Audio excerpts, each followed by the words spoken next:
Hoje nós vamos conversar sobre ecopsicologia junguiana. O que seria uma ecopsicologia e o que seria uma ecopsicologia com alma junguiana. O que a gente pode compreender dessas intersecções, tanto por uma perspectiva mais teórica, quanto por uma perspectiva prática, voltada para a vida, para a forma como a gente se relaciona com a vida. Então, a gente vai abordar aqui durante essa apresentação, durante esse primeiro momento, alguns conceitos, falar um pouquinho, né, desses diálogos mais conceituais, mas também quero que você que está acompanhando abra o coração, como diz o Hillman, bem lembra o James Hillman, psicólogo analítico pós-junguiano. É preciso ver com o coração, é preciso perceber de novo com o coração, né? O coração era o antigo órgão da percepção para os egípcios, então é interessante que a gente reaprenda a perceber o mundo de outras maneiras, com outros órgãos, para além dos nossos olhos. Então, para além dos ouvidos, para além dos olhos, se você puder abrir-se por inteiro, para estar aqui de corpo presente, sentindo. Vai ser uma jornada interessante, muito mais interessante dessa maneira. Mas antes de a gente falar de ecopsicologia propriamente dita e de uma ecopsicologia junguiana, cujo ponto central é a natureza, a gente fala de natureza quando fala de ecopsicologia, quando a gente fala de algo que é ecológico, ecocentrado, a gente precisa entender de que natureza exatamente nós estamos falando. Quando se propõe uma reconexão, uma reconciliação com alguma natureza, que natureza é essa?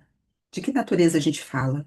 São as plantas, são os fungos, são os animais ditos não humanos, são jardins, são bosques, são florestas, são rios, mares, é uma praia, é esse lugar para onde você vai e que tem muito verde, que tem algo que você considera muito vivo e que não faz parte normalmente do seu cotidiano. Natureza é água, é fogo, é terra, é ar, é a lua, são os planetas para além da Terra, é o sol que você consegue enxergar, são as demais estrelas. O que é natureza? São as paisagens esverdeadas do lado de fora? São aquilo que a gente identifica como não humano? O que é natureza? A gente também vê a palavra natureza e a palavra natural sendo muito usadas para se referir a outras coisas, como a essência ou o cerne de algo, de uma questão, aquilo que é selvagem, ou aquilo que é puro, aquilo que é intocável. Então, seu cabelo fica lindo, natural, ou seja, você manteve o seu cabelo da forma como ele surgiu em você, sem que houvesse uma modificação. Então, natureza como aquilo que é intocável ou intocado. Existe até uma obra muito interessante chamada O Mito da Natureza Intocada, que vai falar um tanto sobre essas paisagens que são entendidas como mais puras porque são intocadas, né? Mas quando a gente repara bem, mesmo essas naturezas que são ditas puras, como uma floresta amazônica, alguns lugares que não são habitados por humanos na floresta amazônica, mesmo esses lugares são tocados por alguma vida, ainda que não a vida humana diretamente, mas mesmo a vida humana, indiretamente, essa vida humana toca esses lugares quando você promove uma ação nesse local, quando você polui esse ambiente, quando você emite muito mais gases do que o planeta consegue suportar, você modifica aquela outra natureza que você entende como intocada. Então, mesmo essa compreensão de natureza como algo intocável, é algo que a gente pode começar a pensar: será que isso é mesmo natureza? Ou será que natureza é apenas isso? Natureza pode até ser uma essência de algo, cerne de alguma coisa, aquilo que é selvagem, aquilo que é puro, aquilo que é intocável. Natureza pode ser plantas, fungos, animais não humanos, espécies de outros seres vivos, a biosfera, os jardins, os bosques, as florestas, os rios, os mares, as praias, a água, o fogo, a terra, o ar. Natureza pode ser tudo isso.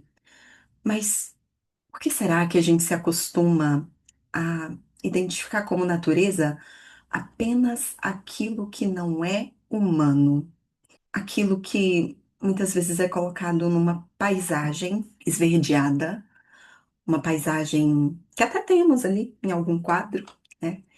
E isso é natureza, e eu vou à natureza, mas eu não a sou. Em algum momento na história da humanidade nós aprendemos que deveríamos ter essa cisão, deveríamos nos distanciar dessa natureza, essa outra natureza, disso que foi entendido como algo fora.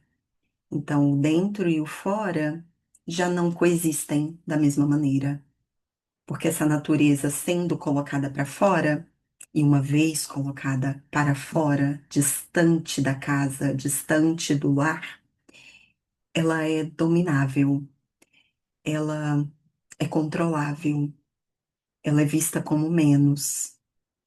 Mas e se a gente começasse a pensar a natureza de uma outra maneira?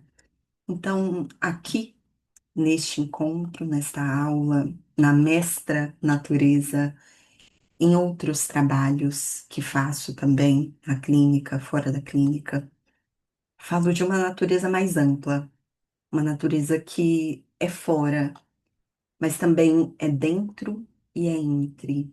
Ela tá lá fora, sim, mas ela também está dentro. Até porque esse dentro e esse fora e esse entre são meras palavras conceituais, elas não representam uma realidade última, nem uma realidade primeira. Então, é uma natureza com N maiúsculo.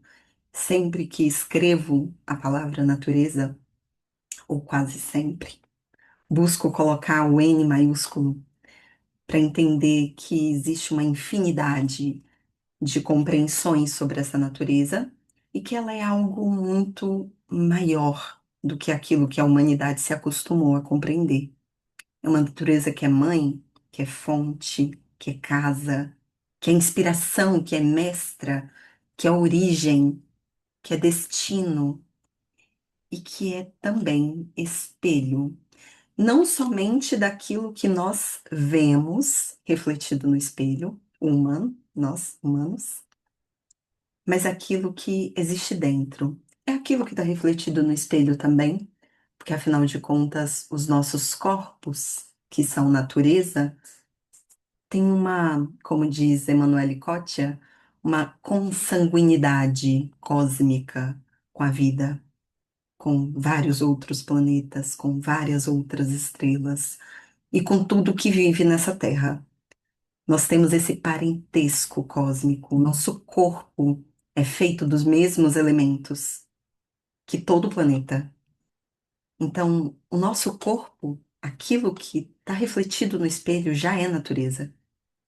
Mas além do corpo, dentro da pele, e nesse lugar que não é só cérebro, que é alma, que é maior, que é dentro e que também é fora, como nós vamos entender na psicologia analítica, especialmente na psicologia arquetípica. Essa alma que é muito maior do que aquilo que está num corpo. Essa alma é espelhada numa natureza que nós vemos fora. Então é uma natureza muito grande mesmo, né? Uma natureza que, afinal de contas, nós somos.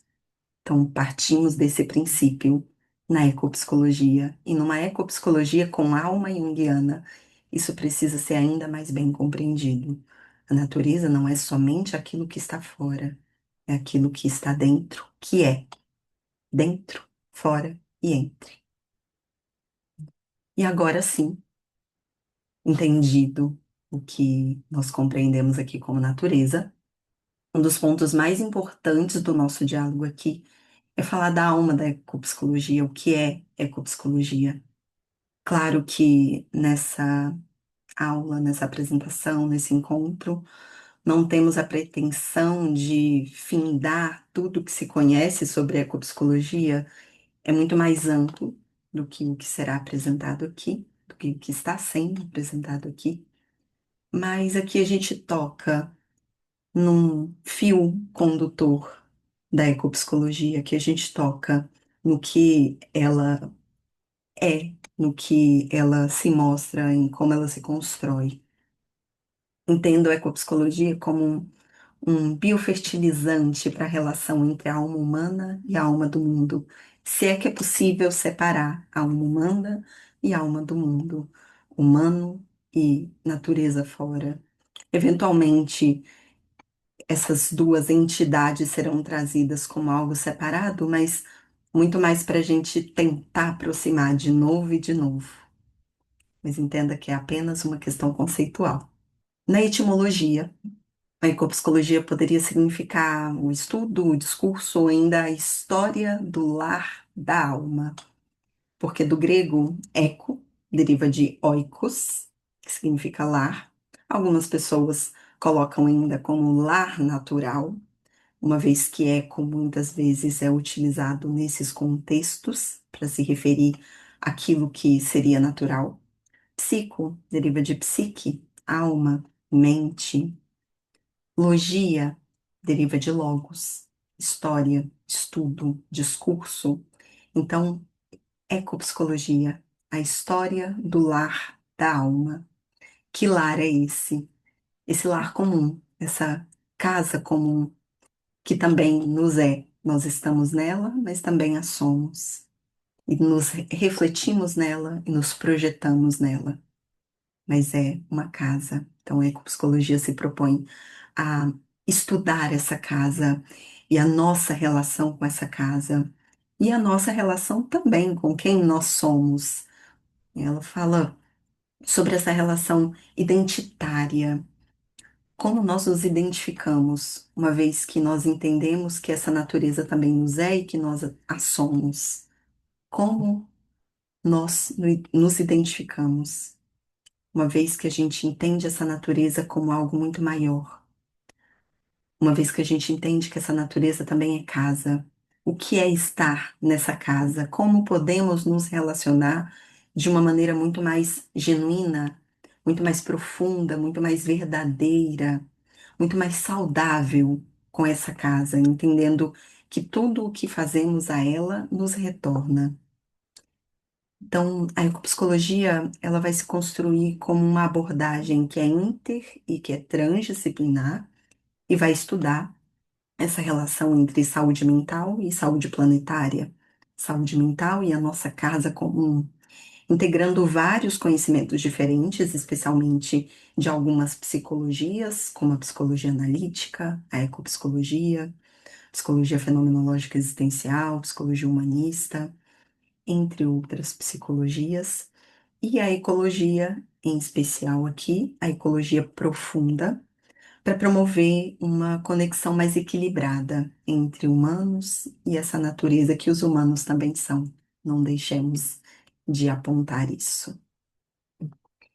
E embora as sementes da ecopsicologia tenham sido lançadas à Terra muito antes da publicação do The Voice of the Earth, A Voz da Terra, publicado pelo Theodore Roszak, que é um historiador, escritor e ensaísta norte-americano, ele é quem traz a ecopsicologia como um termo é, que pode ser debatido, que pode ser ampliado e que cabe também como uma prática. Ele traz pela primeira vez nesse livro, mas muito antes, outros termos, outros nomes já haviam sido colocados como um termo para abranger isso tudo que ele chamou de ecopsicologia. Então, ele aparece lá em 1992 pela primeira vez. Uma coisa curiosa é que o Roszak era, ele tinha vários grupos de pesquisa, ele participava de alguns grupos de pesquisa, alguns grupos de estudo, que estudavam também o que ele próprio chamou de contracultura, lá em 1969, quando ele traz o termo contracultura pela primeira vez. E então a ecopsicologia nasce como uma contracultura também. Ela é fruto desse movimento contracultural, contra essa cultura de usufruir da natureza sem entender que nós fazemos parte dela, sem entender que há consequências graves dessa relação predatória com aquilo que é entendido como natureza. Então, a ecopsicologia é contracultural, em essência. E ela parte de oito princípios principais. Existem outros princípios que são trazidos ao longo da história da ecopsicologia, mas aqui destacarei apenas esses oito. Primeiro, que o centro da mente humana é o que é chamado de inconsciente ecológico. Inconsciente ecológico é como uma ampliação da ideia de inconsciente coletivo do Jung, em que você tem ali no inconsciente ecológico armazenada a sua memória cósmica, essa memória que revela o seu parentesco, a sua consanguinidade cósmica com todos os seres. Então, é o que outros professores, existe um professor brasileiro, Eduardo Oliveira, é o que ele chama de inconsciente ancestral, fazendo até uma conexão com a mitologia iorubá, o que algumas histórias falam sobre aquilo que é ancestral, aquilo que nós carregamos e que também é uma semente, né? Ele inclusive fala que a semente é o que existe, assim como as crianças, de mais ancestral, né, na vida, porque ela carrega toda essa história. Então, o inconsciente ecológico seria como essa semente, seria como essa criança também. Os conteúdos do inconsciente ecológico, segundo o princípio, representam um registro vivo da evolução cósmica. Então, falando do que seria esse inconsciente ecológico e do que a gente poderia encontrar lá. E a gente pode acessar esse inconsciente ecológico de algumas maneiras, a partir de algumas práticas, a partir desse colocar-se disponível no mundo em relação, a partir desse reanimar a nossa percepção para essa vida que existe e que insiste em falar o tempo todo, dentro e fora de nós. Terceiro princípio, o objetivo da ecopsicologia é despertar o senso inerente de reciprocidade ambiental, que está adormecido no inconsciente ecológico. Quarto princípio, o estágio crucial do desenvolvimento da vida é a infância, e aí até vejo essa relação entre o quarto princípio e essa ideia de um inconsciente ecológico como um inconsciente ancestral, que também é uma semente, né? Essa criança, assim como a semente, ela guarda toda essa potência de vida e toda essa história que ela própria ainda não viveu com o próprio corpo, mas que é carregado por ela, né?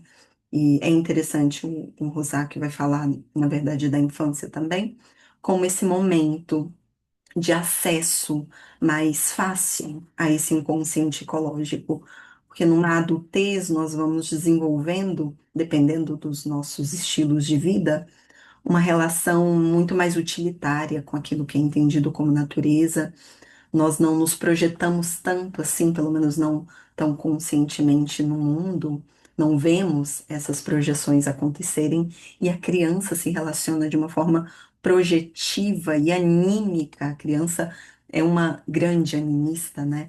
Ela tem uma relação anímica com a vida, ela vê alma em tudo. Então, é um estágio muito importante do desenvolvimento humano, a infância. É um momento que, se permanecer vivo, se essa infância, inclusive, permanece viva nesse humano, o acesso a esse inconsciente ecológico dificilmente será perdido. Quinto princípio, o ego ecológico, aqui fazendo até um paralelo com as ideias de ego trazidas pela psicologia analítica também, amadurece na direção de um senso de responsabilidade ética para com o planeta. Então, o Rosaki vai falar da ideia de você conseguir desenvolver um ego ecológico, que também é entendido por outros ecopsicólogos como um self ecológico, trazendo uma linguagem junguiana, esse ego ecológico, ou vou colocar aqui de maneira mais geral, esse eu ecológico, né, é um eu que está desenvolvido e ele tem uma relação muito mais saudável com esse planeta, né? Ele tem um senso de responsabilidade ética para com esse planeta. Sexto princípio, a ecopsicologia precisa reavaliar certos traços de caráter compulsivamente masculinos que permeiam as estruturas do poder político e que impulsionam o dominar a natureza como se ela fosse algo estranho e sem direitos. Aqui ele fala desses traços de caráter compulsivamente masculinos, se referindo especialmente a esse, vamos colocar dessa maneira, masculino adoecido, né? Esse ânimos coletivo adoecido, trazendo uma linguagem junguiana novamente. Então, está falando de comportamentos patriarcais e esses traços de caráter de um patriarcado adoecedor, ele precisa ser reavaliado pela ecopsicologia, de modo que você consiga trazer uma relação muito mais matrística com a vida, com essa natureza que é mãe, não podemos nos esquecer, né? Então, traz esse olhar de uma matrística e retira um pouco, se distancia, pelo menos se tenta distanciar um pouco dessa ideia patriarcal de dominação da natureza. Sétimo princípio: qualquer contribuição para formas sociais de pequena escala e de empoderamento pessoal nutre o ego ecológico. Então, se você contribui para alguns movimentos sociais que visem esse empoderamento, que não é só pessoal, mas é também coletivo, vão nutrindo esse ego que tem um caráter ecológico. E o oitavo princípio, existe uma interação sinérgica entre o bem-estar planetário e o bem-estar pessoal. Tudo que você faz a esse planeta retorna a você como consequência. E quando a gente olha para algumas ditas ecopsicopatologias, esses afetos adoecidos a partir da relação com o planeta, sendo diretos da sua relação direta com o planeta, ou sendo consequência da relação humana com esse planeta, a gente entende que essa interação entre bem-estar planetário e bem-estar pessoal, bem-estar humano, é indissociável, né? Então, precisamos entender esses 8 pontos, esses 8 princípios para entender a alma da ecopsicologia. E aqui trago, por fim, uma fala do Theodor Rosak sobre a ecopsicologia, em que ele diz: seu objetivo da ecopsicologia é superar o histórico e persistente abismo entre o psicológico e o ecológico, para ver as necessidades do planeta e as da pessoa como um contínuo, como algo que continua, as duas coisas são indissociáveis. Em busca de um maior grau de sanidade, ela começa onde muitos diriam que a sanidade sai de cena, no limiar do mundo não humano. De uma certa forma, nesse mútuo tecer da ciência, psiquiatria, poesia e política, as prioridades ecológicas do planeta passam a ser expressas por meio do mais privado trabalho espiritual, não religioso, espiritual. O grito da terra por ajuda contra o peso punitivo do sistema industrial que nós criamos é o nosso próprio grito por uma vida em escala e qualidade que liberte a cada um para tornarmos-nos a pessoa completa que sabemos, nascemos para ser. Isso é interessante porque nos aproxima de uma ideia junguiana de individuação, inclusive, né? Mas essa individuação que é, implica em uma relação viva com o mundo, é o tornar-se semelhante a quem você verdadeiramente é, mas quem você verdadeiramente é não é apenas um ser humano com uma identidade humana. Você é muito mais do que isso. Você é natureza, você é vida, você é cosmos, você é o todo. E o que acontece quando a alma humana encontra a alma do mundo? A gente precisa entender aqui um evento muito importante, que é o encontro entre a psicologia analítica e a ecopsicologia. Há quem diga, alguns autores ecopsicológicos vão dizer que a ecopsicologia é uma das filhas da psicologia junguiana. Alguns ecopsicólogos, como o Dennis Merritt, que é autor de um livro muito interessante chamado Jung and Ecopsychology, vão considerar o Jung o primeiro ecopsicólogo, embora ele nunca tenha se auto-intitulado dessa maneira. E essa atribuição vai derivar da forma como as ideias do Jung sobre a psique, sobre a anima mundi, sobre essa relação entre humanos e o mundo, vão se entrelaçar profundamente com o que é entendido como natureza, né, com o que é entendido como natureza para a ecopsicologia. E como ele antecipou muitas das preocupações que são hoje centrais da ecopsicologia. Então, nós vamos ver o Jung sendo quase um ecopsicólogo, um protótipo de ecopsicólogo, inclusive em sua prática clínica, em suas práticas pessoais, na sua relação com essa vida mais que humana, essa relação com a floresta, como ele atendia para além de um consultório fechado, muitas vezes no bosque de sua casa, quando ele atendia à beira de um lago ou nas suas memórias de infância, na biografia escrita, co-escrita pela Aniela Jaffe, a gente vê algumas dessas memórias que são trazidas ali dessa relação viva com o que é entendido como natureza externa, e ele entendendo que ele poderia se ver nessa natureza dita externa também. E aí, alguns pontos da teoria junguiana, claro que não abordaremos todos aqui, mas destaco alguns desses pontos para a gente entender esses encontros com o que mais tarde vai ser chamado de ecopsicologia. Primeiro, a compreensão de que psique é natureza em sua totalidade. Então, para o Jung, a psique é, assim como tudo que é entendido como natureza, alquímica, dinâmica, sistêmica, cíclica, viva, e ela vai seguir um desenvolvimento que não pode ser rompido por mais que se tente, por mais que se produza traumas. Essa natureza persiste, insiste, continua. Tal como essa natureza não humana e seus muitos componentes e seus muitos representantes, como as árvores, por exemplo. Outra coisa é a compreensão junguiana de que a natureza é uma fonte abundante de símbolos, dessas representações arquetípicas, essas imagens arquetípicas.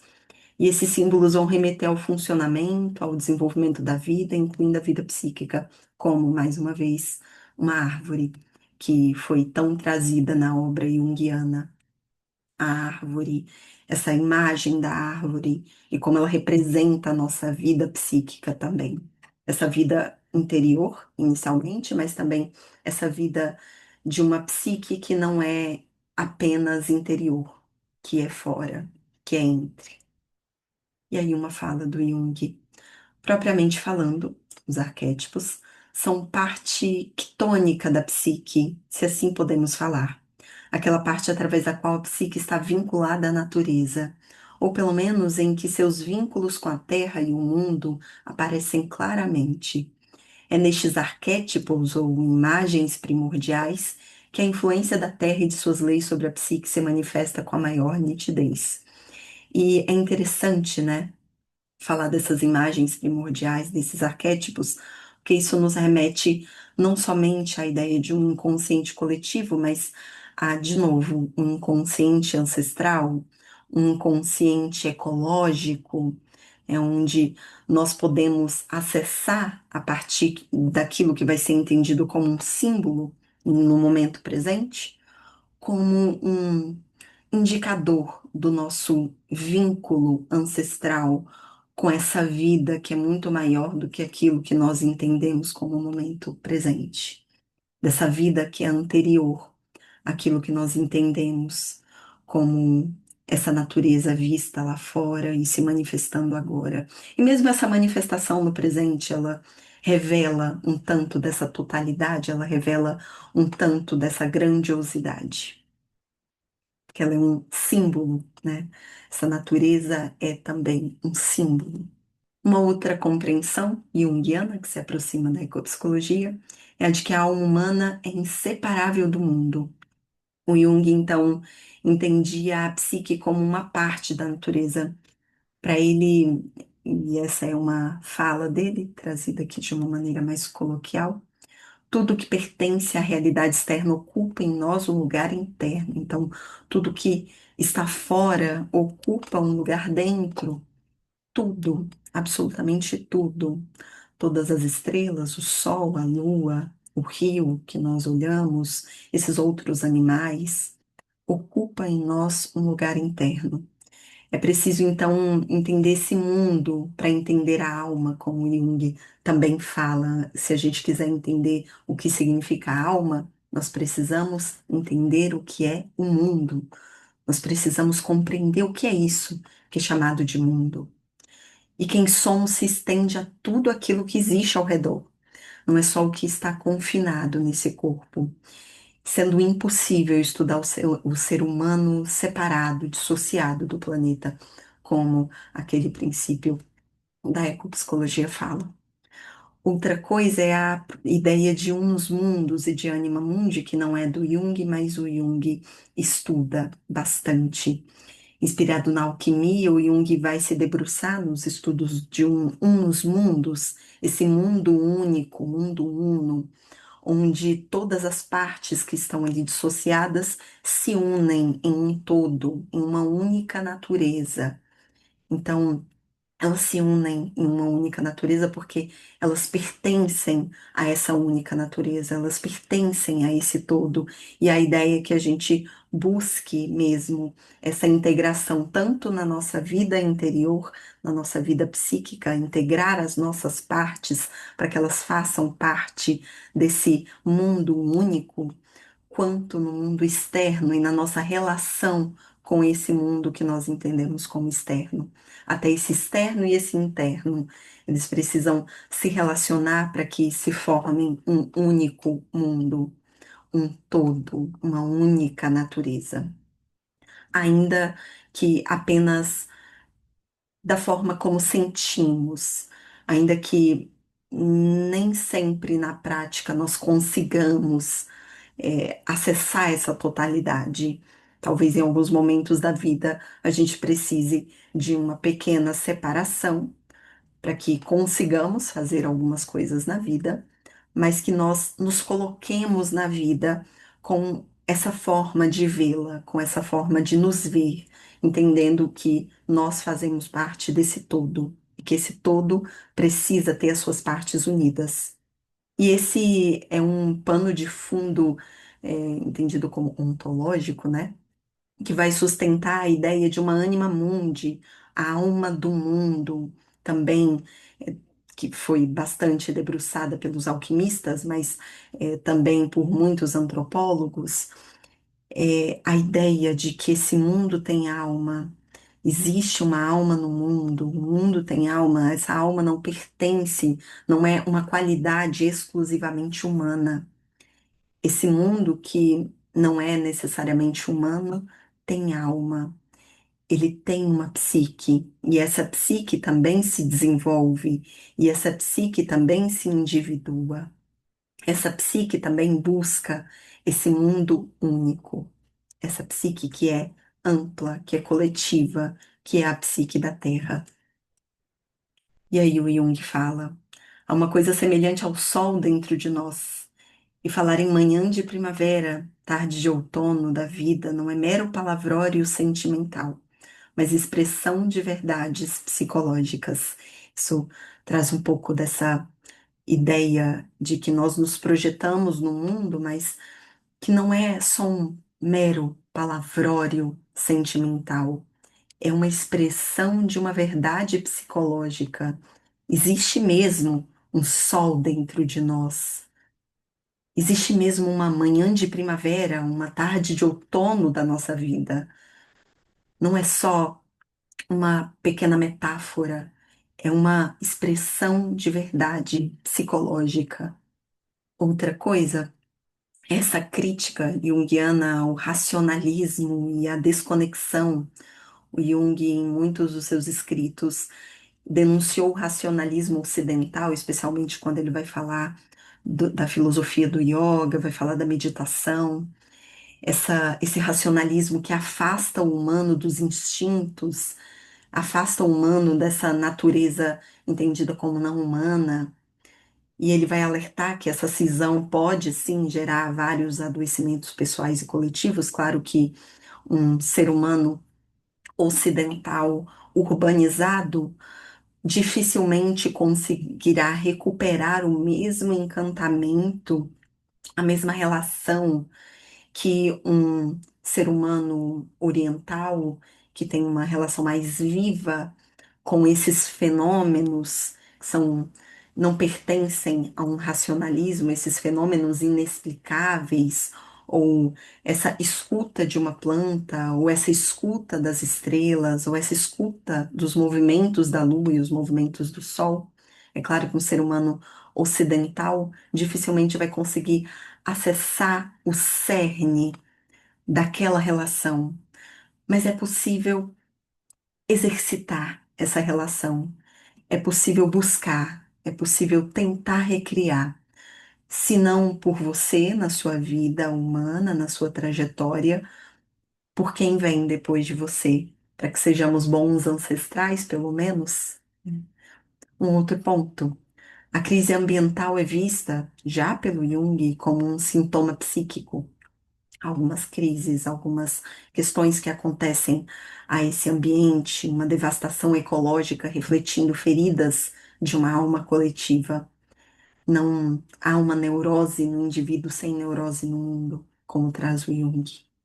Um outro ponto, a importância do simbólico e de uma relação simbólica e de uma participação mística, a importância de pelo menos que a gente consiga observar essa participação mística acontecendo.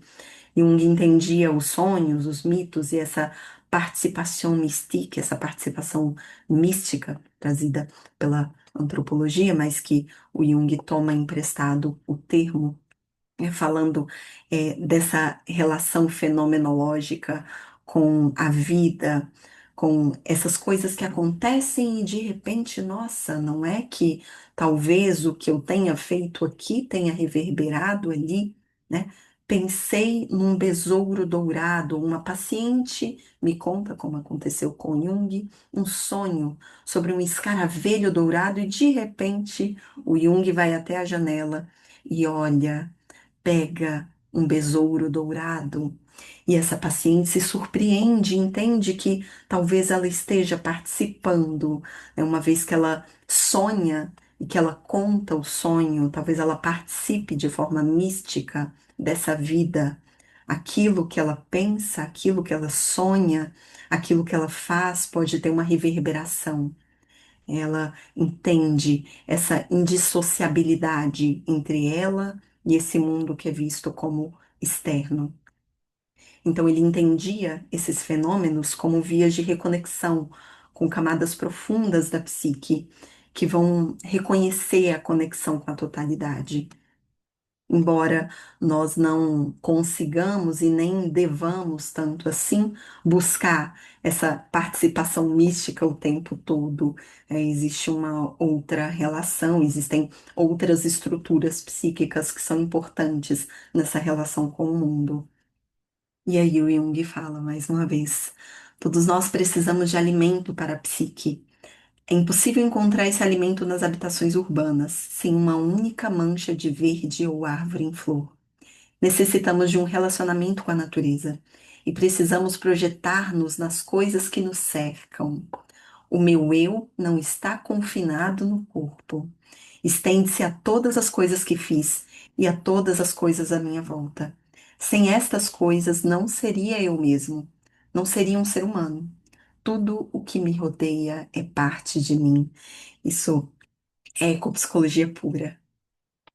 E além do Jung, outros psicólogos, outros autores, como James Hillman, vão ampliar esse flerte entre psicologia analítica e ecopsicologia. Mesmo Jung tendo sido, como havia dito, sido uma espécie de protótipo de ecopsicólogo, o primeiro ecopsicólogo, o ecopsicólogo ancestral, abrindo o caminho para algumas compreensões sobre essa relação entre humano e natureza, claro que não único, existem as outras psicologias contribuindo bastante para essa ecopsicologia.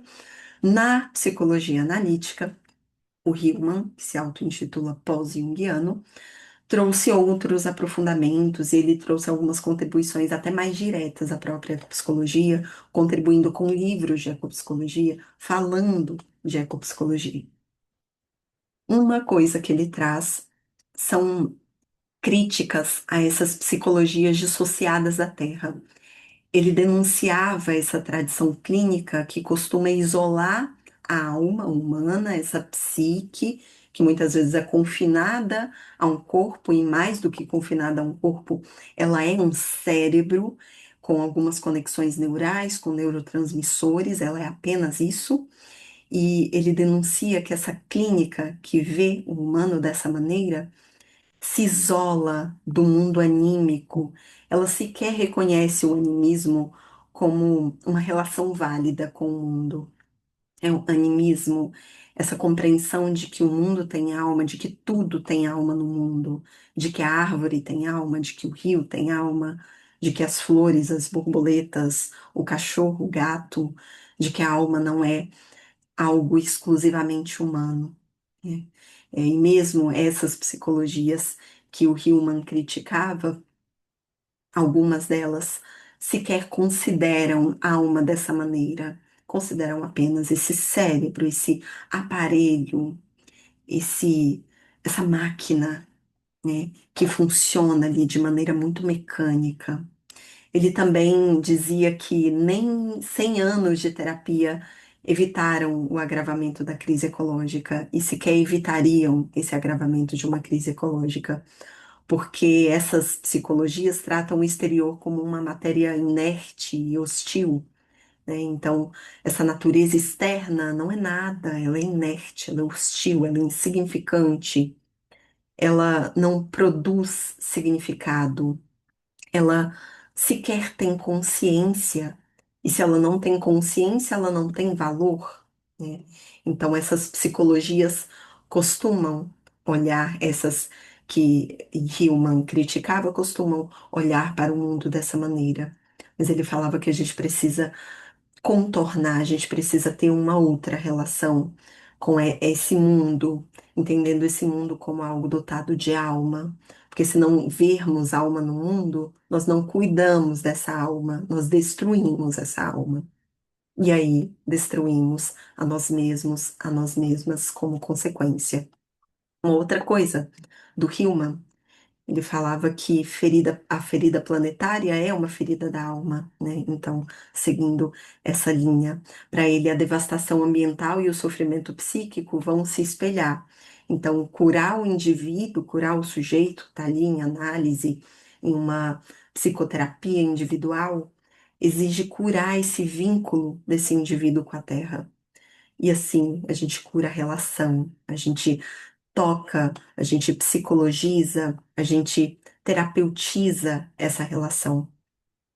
Um outro ponto, e o Hillman falava bastante da anima mundi, né, até mais do que o Jung.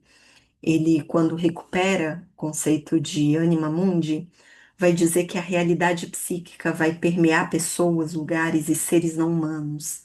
Alterar a psique humana reverbera nessa psique do mundo. Se a gente toca na alma humana, a gente toca na alma do mundo. Se a gente toca na alma do mundo, a gente toca na alma humana. E no livro Eco Psychology, a gente vai encontrar um prefácio do Hillman, é um livro de 1995, esse prefácio é de 1995, o livro foi publicado mais ou menos na mesma época, e republicado mais recentemente. É um livro que está em inglês, como a maioria dos livros de ecopsicologia.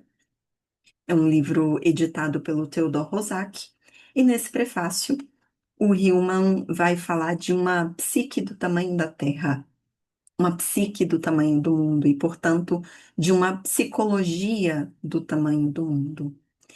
Ele vai entender que é preciso ver a psique do tamanho do mundo, expandindo o ego para uma ética planetária. Isso vai inspirar o Rosaki, então, né, na ideia de um inconsciente ecológico e de um ego ecológico, né, esse ego comprometido com essa ética planetária, com a presença ancestral de uma natureza na psique moderna. É preciso ter uma psique do tamanho do mundo. E o que significa ter uma psique do tamanho do mundo, né? Significa que essa psique, mais uma vez, não está confinada a um corpo. Ela tem o tamanho do mundo. Esse mundo tem uma psique, esse mundo tem uma alma. E é preciso ver essa psique do tamanho do mundo. E é preciso que se crie e se pratique uma psicologia igualmente do tamanho do mundo, que alcance aquilo que é muito maior do que essa vida intrapsíquica. A gente tem muitas psicologias voltadas para uma vida intrapsíquica. Aqui, a ideia é que nós expandamos, então, que saiamos desse intrapsíquico, não fiquemos apenas nele, claro que ele vai ser tocado, ele vai ser visto, mas que a gente consiga ampliar, aumentar, expandir para além das fronteiras daquilo que é visto como identidade humana.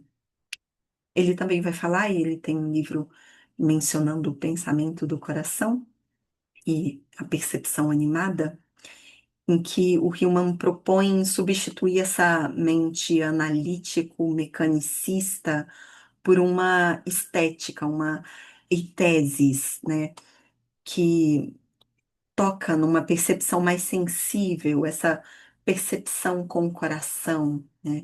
É preciso perceber com o coração, é preciso dar alma para essa percepção que vai devolver beleza, que vai animar, vai dar alma, vai dar vida às relações com o mundo, vai colocar alma nessas relações com o mundo que também tem alma.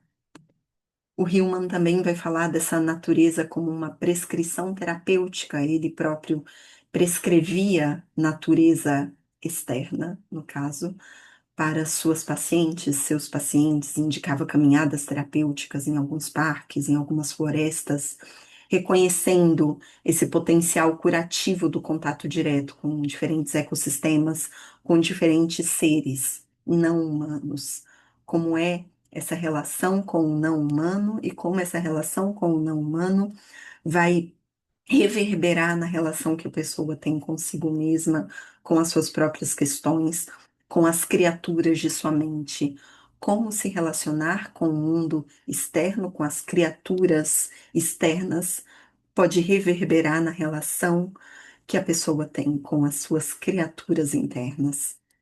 E ele fala também de um novo animismo, que seria um animismo diferente do animismo do antropólogo Taylor, né? O Taylor e outros antropólogos vão trazer um animismo como algo que é muito infantil até, infantil num sentido bem pejorativo, como algo que ainda não está maduro, algo que precisa ser desenvolvido. Então, o humano moderno, urbano, especialmente esse europeu, ele é o ápice desse humano, o ápice do desenvolvimento nessa perspectiva antiga sobre um animismo. Então, esse animismo que seria compartilhado por algumas culturas ditas primitivas, ele demonstraria uma falta de desenvolvimento desse humano para essa parte da antropologia. Claro que a antropologia se desenvolveu bastante nos últimos anos, inclusive acerca do que é compreendido como animismo, e hoje a gente tem um animismo mais contemporâneo, esse mesmo que o Hillman também defendia, mas alinhado à teoria de Gaia, essa teoria que não é só uma teoria, que é uma realidade, que vê o planeta como um organismo vivo, um organismo permeado de consciência, um organismo que tem alma. E aí há uma fala do Hillman. A psicologia tão dedicada a despertar a consciência humana precisa despertar para uma das verdades mais antigas sobre os humanos. Não podemos ser estudados ou curados separadamente do planeta. E desse romance ecoanalítico, assim intitulei, será que pode nascer alguma coisa nova? Então a gente fala aqui de uma ecopsicologia junguiana. A gente precisa, a partir de tudo isso que foi trazido até então, de uma psicologia mais animada, ou seja, uma psicologia que toque em diferentes dimensões do que é a alma. E uma psicologia que é também mundana, que toque em tudo o que é mundo. A psicologia é majoritariamente antropocêntrica, intrapsíquica, como a gente pôde compreender até então. Não toda a psicologia, mas majoritariamente. Mas se, para que a gente entenda, como trouxe o Jung, o que significa alma, a gente precisa entender o que significa mundo. Essa psicologia, como um todo, de maneira generalizada, precisa ser, além de humana, mundana. Então, existe um manifesto aqui por uma psicologia mundana. Para isso, a gente precisa de uma psicologia minimamente animista, animada, que alcance a anima mundi, que toque na alma do mundo. Não apenas a alma do mundo enquanto uma projeção humana. É também, mas não é só isso, a alma do mundo como vida, esse mundo em suas diferentes camadas, em suas diferentes manifestações, tendo agência própria, tendo senciência, essa planta sendo senciente, essa planta tendo consciência, essa planta se comunicando de repente porque quer, porque sabe, porque vê, porque sente, e não é apenas uma perspectiva filosófica. Essa é uma perspectiva também biológica. Existem algumas correntes da biologia que já vão estudar, por exemplo, a neurobiologia vegetal, e que vão estudar uma inteligência em outros seres, uma inteligência por uma perspectiva humana ainda de inteligência, do que nós entendemos como inteligência. Mas tudo é inteligência, tudo é inteligente, tudo é minimamente consciente. Talvez nós não tenhamos o tempo todo olhos para ver, ouvidos para ouvir, coração para sentir. A gente precisa encontrar outros órgãos da percepção, né, com todo o nosso corpo e com aquilo que está para além do nosso corpo, para perceber essa alma do mundo, para tocar essa alma do mundo, para retirar a película de vidro que existe no olhar, ou para pelo menos limpar um pouco essa película de vidro que está tão manchada de civilização, que está tão manchada de urbanidade, que está tão manchada de patriarcado que domina essa natureza vista como externa.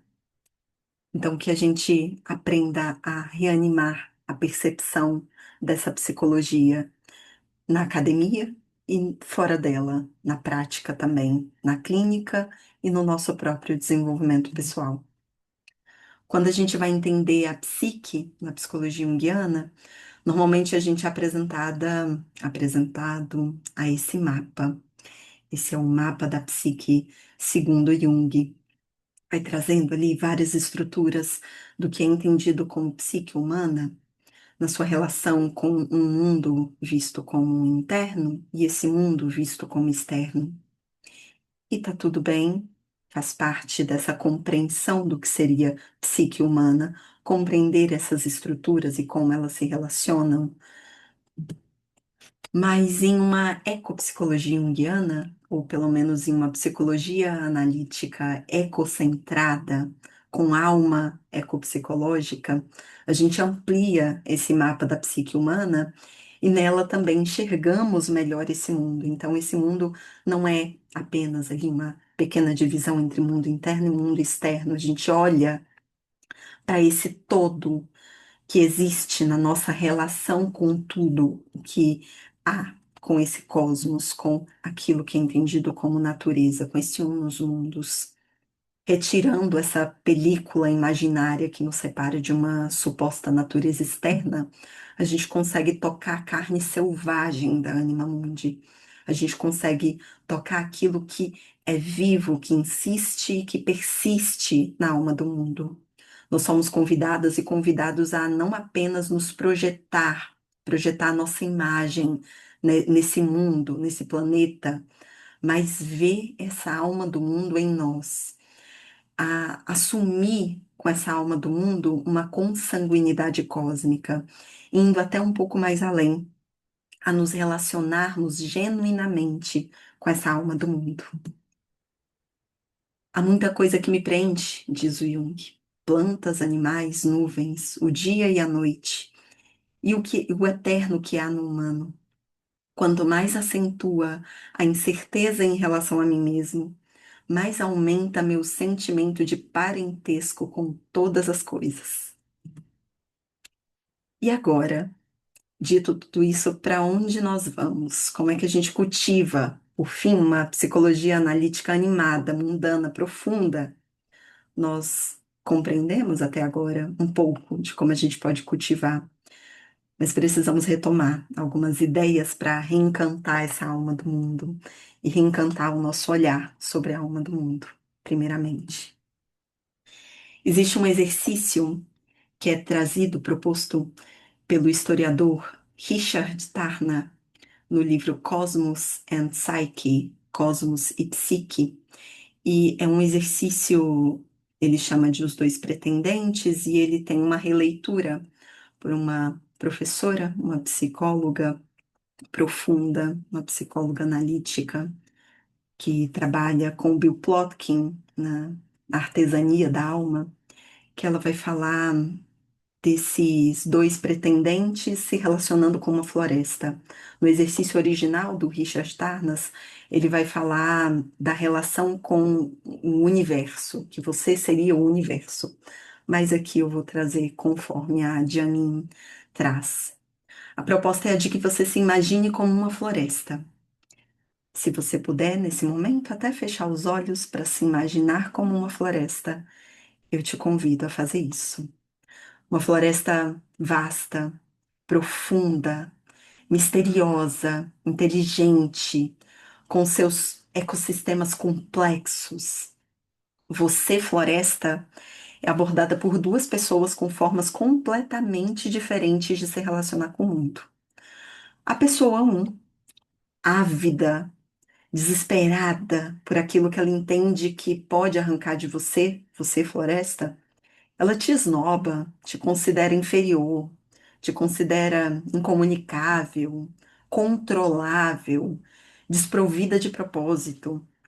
E chega em você como se você não se importasse muito com a presença dela, como se a presença dela nem fosse te afetar. Então ela chega, ela entra no seu campo. Já a pessoa 2, tão profunda e misteriosa quanto você, floresta. Ela reconhece a sua grandeza, reconhece a sua inteligência, reverencia o seu propósito e se coloca disponível para te escutar atentamente, observando essas duas pessoas que chegam até você, floresta. Para quem você se revelaria? Muito possivelmente, a resposta seria a pessoa 2. Porque uma pessoa que, como você, é profunda, é misteriosa, é respeitosa, ela reconhece a sua grandeza, ela reconhece o seu valor, ela reconhece a sua inteligência, ela reverencia o seu propósito. A pessoa um entende que pode tirar tudo de você, que pode chegar pegando em tudo, como se você nem se importasse. Muito provavelmente você se fecharia para a pessoa um e se abriria para a pessoa 2, se mostraria um pouco mais para a pessoa 2 que chega com respeito, com cuidado. Esse é um exercício que fala um tanto sobre essa nossa relação com tudo que existe, entendendo que tudo que existe pode ter sim uma consciência, pode ser senciente, pode ter agência própria, pode ter vontade própria, tem inteligência. Aquilo que existe precisa querer se revelar. Você não escuta uma planta porque você, como o Francis Bacon é lido, né, tortura essa planta, você tortura essa natureza.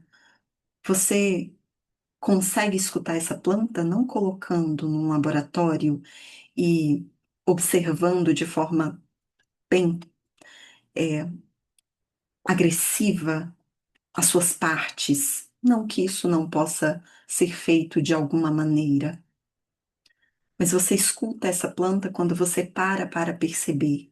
Quando você escuta os sonhos, inclusive, o que esses sonhos revelam sobre essa planta, você escuta um outro ser, um ser mais que humano, um ser não humano, ou como também traz a Janine, um outro selvagem.